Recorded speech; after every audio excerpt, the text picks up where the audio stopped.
Welcome. I call the meeting of the Facilities Committee to order at 3:03 on August 18, 2026. Can the clerk please call the roll? Legislator Thompson? Here. Legislator Bush? Here. Legislator Hernandez? Here. Legislator McCarron? Here. Here. I like that. I know what you did. First order of business is the approval of the minutes of the previous meeting. Are there any objections to the previous minutes? Seeing none, the minutes are approved. Our first piece is Commissioner Kelly.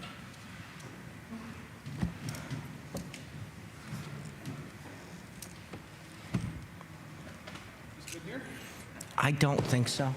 Oh, wow. Come over there. Right next to the big guy. I think they want your face on there. We're gonna get the moneymaker. You know? Oh, presenter means go here? Well, doesn't work for Mr. Bush. He sits wherever. So. You probably don't need me though, I'm loud. Right? Okay. Okay, good afternoon. Nice to see everyone. Today we are here to change the wording to this resolution that was already accepted and received for grant funds in regard to the second phase of the Boardwalk project at Beaver Lake. The county actually has already accepted these grants by resolution number 170-2025. New York State has requested that this resolution in this exact format be adopted by the legislature, as it includes additional language that the state requires to initiate the transfer of these funds. As you're all aware, and we've talked about in the committees before, this grant is necessary for the second phase of the Boardwalk project at Beaver Lake. It's phase 2, and it's going to replace the remaining 523 feet of boardwalk. The first phase was completed last spring, and that did 2,053 feet of boardwalk. So we would like to get this resolution changed to the correct wording so we can transfer these funds and finish the project. Can you elaborate on the change in the wording and any material effect that might come along with it? I sure can.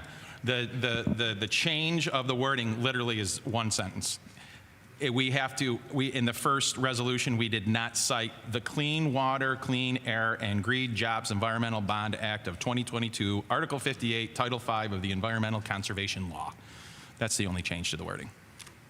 So if I understand what you're saying, that also doesn't really change anything materially in terms of the way the Nope. operation is going to be conducted? Nope, not at all. Okay. You mean they didn't make you add the OPRHP too? I left those out, yeah. All righty, looking for a motion. Leader Hernandez, seconded by Legislator Bush. All righty. Okay. Oh, motion, sorry. Vote. Aye. Aye. Aye. Great, motion Guys, passed. Thank appreciate you it. so much. Yep. All righty, we have an informational, and we are going to have Mr. Donnelly, Deputy County Executive Brian Donnelly.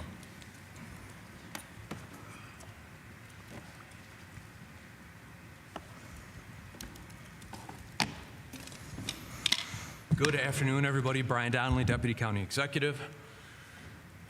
Archie and I played rock, paper, scissors on Okay, the wall, all right. and here I am. Great. So I guess, how about you just give us a high-level update of where we're at, what we're thinking, and then we'll see if there's questions Yeah, from let legislators. me give everybody a quick rundown on some information here. Joined by other members of the administration. Certainly, if there's questions that I can't answer, they're happy to step in. Quick overview: the Harbor View Aquarium, located in the Inner Harbor. Total square footage of the building is just under 80,000 square feet. It's approximately 600,000 gallons, including salt and freshwater tanks. There'll be 19 signature exhibits. 5 of those exhibits will be what are called touch exhibits, where people will actually be able to interact with the animals that are in the exhibit. 16 jewel tanks. There is a fully outfitted classroom in the aquarium, and the educational component will be overseen by the MOST. There is an event center, which can sponsor, if individuals want to have a private event. There's a community event that can be handled within the facility. It's also got one of the walls in that exhibit center will look into the main tank, so it's a pretty spectacular view. And just as a quick rundown, 297 different types of saltwater animals in the facility and 74 freshwater animals in the facility. Construction is ongoing. It's going very well. We're in the process right now of completing the life support systems within the facility and in the process of commissioning and turnover. We're doing the rock and vegetation work in those tanks that will be part of the visual element.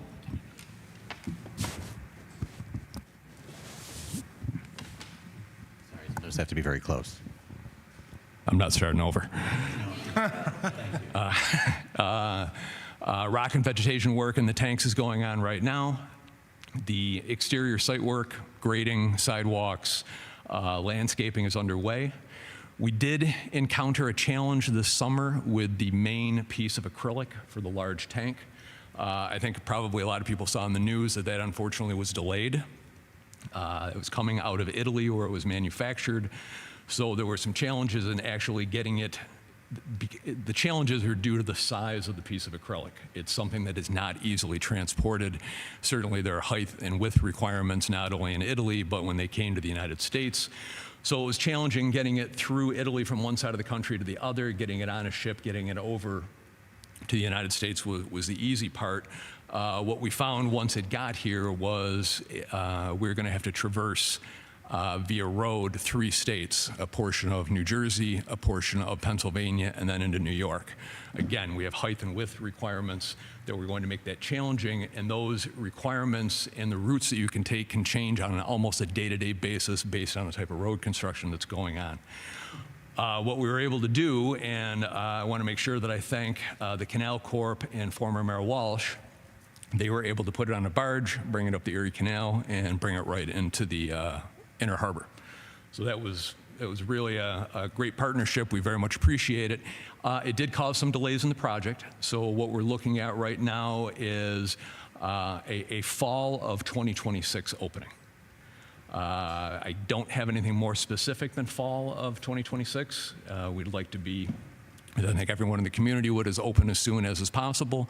But some of those challenges made us alter the schedule a little bit, so it will be a fall of 2026 opening. So a couple of elements that we're still working on is we're still reviewing our admission structure for pricing. We know that we're going to have different pricing structures for adults, children 3 to 12. We will have discounted tickets for students, veterans, and seniors, special pricing for student groups and field trips, and we will offer family and individual season passes.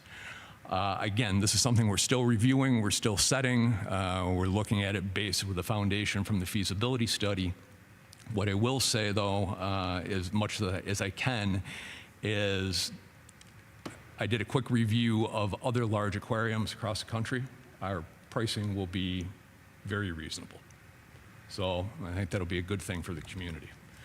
So there's a couple of things coming up in the near future. I'm certainly not going to get into detail now, but the county executive will have some exciting announcements in the near future regarding the facility. I just want to say the facility is coming together beautifully. Very impressed with what you see down there. I think, even just driving by it, people that, obviously can't get into it yet, but what you see on the outside, what you see on the inside, it's really going to be a hallmark attraction. I want to make sure that I thank Archie Wixon.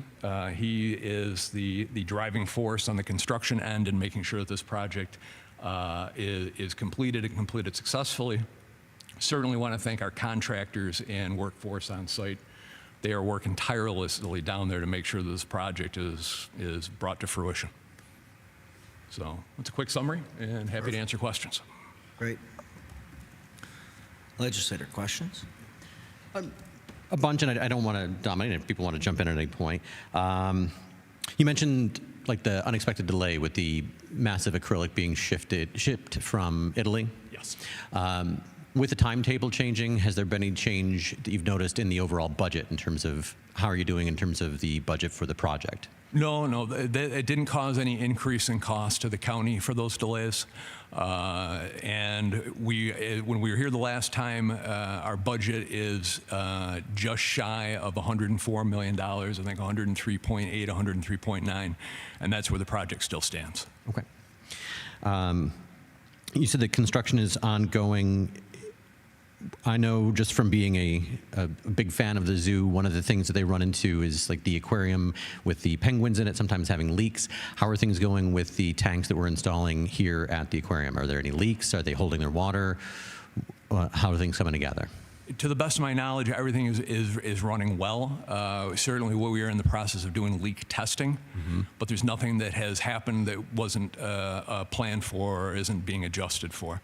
So they all have to be filled. They all have to be filled for a certain period of time before we have a comfort level that there are no leaks. If we find any leaks, we'll go through and we'll address them and move forward. Okay.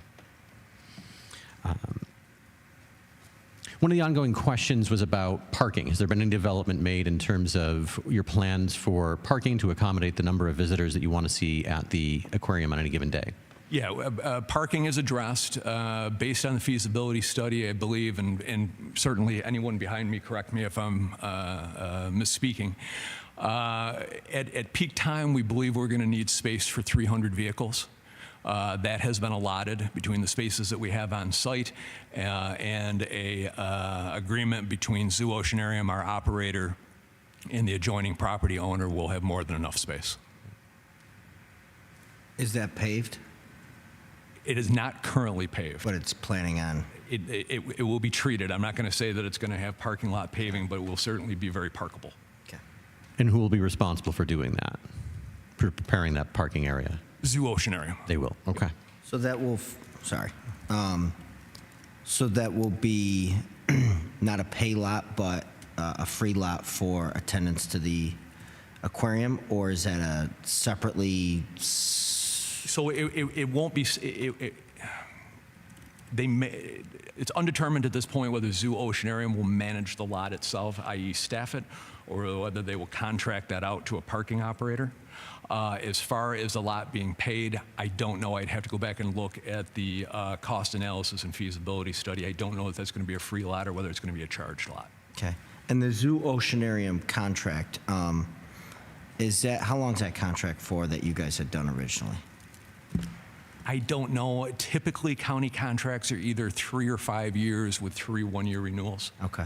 So we haven't been amending it or anything like that as we go through this project? The only amendment that we've done so far was on the parking to put that in their scope of services because they needed that for insurance purposes. Got it.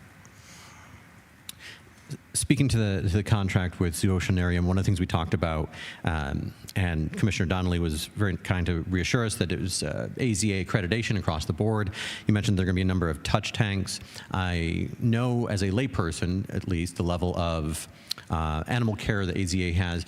Can you describe what the touch tanks might be and how they still fit within that AZA model? Because I know that just from my experience, again, at the zoo, they've scaled back more and more contact between any animals and any visitors. I absolutely cannot. Okay. But there are people here that can. If you wouldn't mind coming to the microphone, sir. You can come sit up here if you want, too.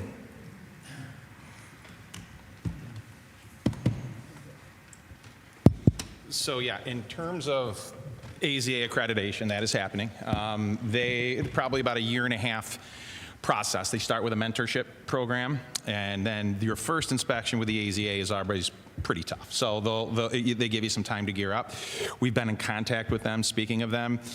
Because the zoo is an AZA accredited institution, currently any animal species that comes from an AZA program, our zoo team, our zoo director, Dan Meets, has to inspect that himself to make sure that these animals in these species are coming to a safe place. We wouldn't allow them to come if Dan didn't give it the okay. So the AZA puts a lot of faith into our other AZA accredited institution just to make sure that these things are up to snuff. As you know, we've gone through 2 accreditations in the past 1.5 years, and our relationship is very solid there. So everything that's going to be in that aquarium in this vein will have AZA's blessing for sure. And Dan Meets is certainly going to be the ambassador to all that in our zoo team. I really appreciate that. Can you? Sure. To the extent that you can you give a sense of how the touch tanks, the contact with the animals, falls within the AZA paradigm? Well, what do you mean? What I mean is that at the zoo, for instance, at the zoo you used to be able to pet Siri the elephant, and then AZA guidelines became more stringent and visitor and animal contact. That is per species. So these are particular species that are okayed for that? That is correct. Okay. That is correct. They wouldn't be going in those tanks if they weren't. Okay. Right. So any of that, if we had otters, in certain aquariums you have otters that you can't touch, you have otters you can pet their paws. Right. That is all taken care of beforehand, all checked out, all inspected, all talked about before the AZA would even consider sending those animals. Will these animals be signing waivers? Just allowing us to touch them? Okay. They will. We'll let them sign off. Thank you for reminding us of the importance of consent, yes. Any other related questions to AZA? While we're on the topic of the animals, have we procured all these animals? Are they there? That is probably a better question For the Jonathan. facilities? Jonathan from Zooceanarium is here. He could probably answer those Jonathan, questions please come for right you. up. You can go right to the mic there. Just state your name and your title. Yeah, Jonathan, I'm the executive director of the Aquarium. We have sourced probably 95% of the animals at this point. There's a portion of them that are in some of our other facilities that we operate, some of our other projects that are being cared for as we speak. Just working through the logistics on timing and getting those transferred in. But all of the animals have been sourced. Not all of them are in holding or in our possession just yet. Okay.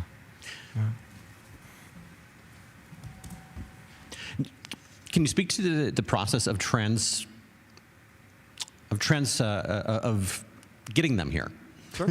That seems Yeah, a delicate process. Of course, I'd be varies curious. by the animal. Sometimes, Zooceanarium has its own transport truck unit that some of our smaller deliveries, again, our internal transfers, we can move from one of our facilities to the next. Some of them will go to even other AZA accredited institutions, grab those animals, and we've got a whole rig with the water temperature and a generator on it and everything to keep those animals happy and healthy. Anything beyond our capabilities, obviously, we will have a contract with a transport, some of our really reputable known suppliers to help us out with those bigger animals, some of our bigger sharks that are a little bit more than our ability. So yeah, we obviously try to work with AZA partners, and we have a core group of suppliers and logistics personnel that can help us even with international transports coming in, customs, that kind of stuff, even bring in some of our more exotic animals into the country as well. Fascinating. And then I think we spoke about this in the past, that when we have the animals here, are they part of the species survival program where we're trying to breed within so that we're not catching wild? They are 100%. They will be part of the species survival program. Those species will all be there. Yep. They will all be part of that program. Yep. Thank you. And thank you. Like the zoo. While Jonathan is standing there, at the zoo, the AZA accreditation comes from Dan Meat's Absolutely. accreditation level or whatever the technical term may be. Is that the same as with Jonathan, or is it the entity? So what would happen is Zooceanarium would go out and apply for AZA accreditation for the aquarium. Under Jonathan's name or under Under Zooceanarium. Under Zoo? Under the Harborview Aquarium Under Harborview. Yes. facility. Yeah, facility. All right, I thought that was the case. I Yep. just wanted to clarify. Sure. All right. Please. As far as accreditation, Ken.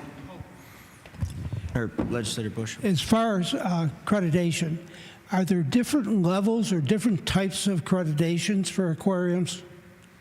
There are different accrediting groups.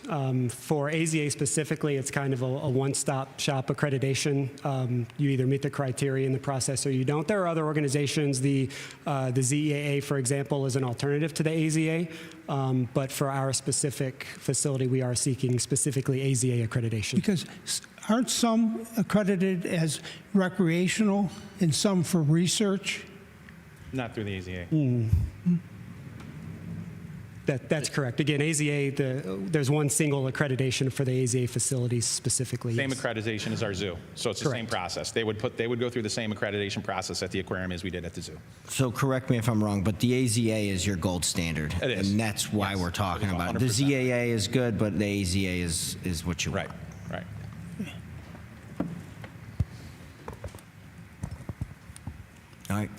questions from Hello, how you doing? You do know this is really simple, though. We get a lot of calls, and we were telling our constituents that it was going to open for Labor Day. So, folks, you know, we're planning things. You did say fall, but we know fall is September, October, November now. Do you have, like, more of a rough estimate around, is it going to be November or October?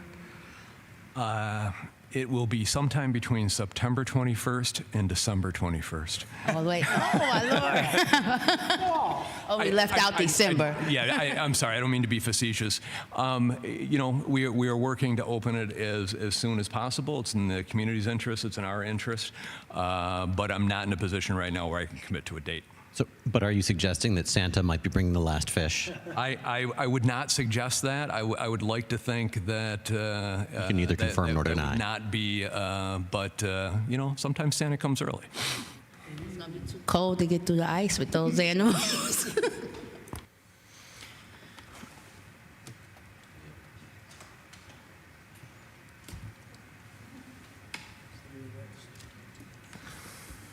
Hi, thank you. My question is more like, once this facility is open, like how does the maintenance and the maintaining the structure, like how does that work? Is it oceanair zoo? Yeah, so day-to-day responsibilities of the facility fall to Zoo Oceanarium. Custodial, maintenance, making sure that the life support equipment is working. That's where their expertise comes in. From a building perspective, it's a county facility. You know, if a window were to get broken or if a door threshold needs to be replaced, they very well may wind up calling facilities to address that. Okay, thank you. Alrighty, any other? Here's one more question. Sorry. Does Zoo Oceanarium have labor agreements or community benefit agreements in play at all so far? I'm not sure I understand your question. So I'm wondering if the workers who are going to be working at the zoo are going to be unionized or represented? At the aquarium, that was not a requirement in their contract. Okay, so so far there is nothing in place. Correct. Okay. The revenue stream, there'll be admission fees. Those fees will come into the county's general budget, or will they go to the contractor that's running the place? So the way the contract is structured with Zoo Oceanarium is that the county is responsible for costs, the county is responsible and will receive revenues. So they're paid a flat fee to operate the facility on an annual basis. They don't share in revenue, nor do they share in expense. Okay. Whatever they spend, it gets billed to the county. We reimburse them for that amount and offset it with the revenue that comes in. Pretty straightforward. And this is just more of a statement. Oh, he sat back down. Piggybacking off of what Chairwoman Watts said, I was going to say right before she said that, I know that you do the hiring, right? And you're coming to an environment where we're very impoverished, right? And when we do the employment part, we wanted to make sure that that stayed kind of community-based, right? And with a wage that can allow and help those folks kind of come out of poverty, but not be in a situation where they're working at the aquarium and they're still like not getting paid enough to live. No, I wasn't talking to you. All right, unless you're gonna do the hiring, I'll sit in the interviews with you. he responded while I was speaking to. Alrighty, I don't have any further questions. Deputy County Executive said open by December 21st. If not, Ryan's cutting the ribbon in a Santa suit, you know, so. I think he'll be probably cutting me loose before he cuts in that Santa suit. Alrighty, I appreciate everyone coming today. Any other questions? Alrighty, thank you so much. Motion to adjourn. Thanks, guys. Good afternoon. Second. All right. So moved? Aye. Okay. Aye. And then a unison, yeah.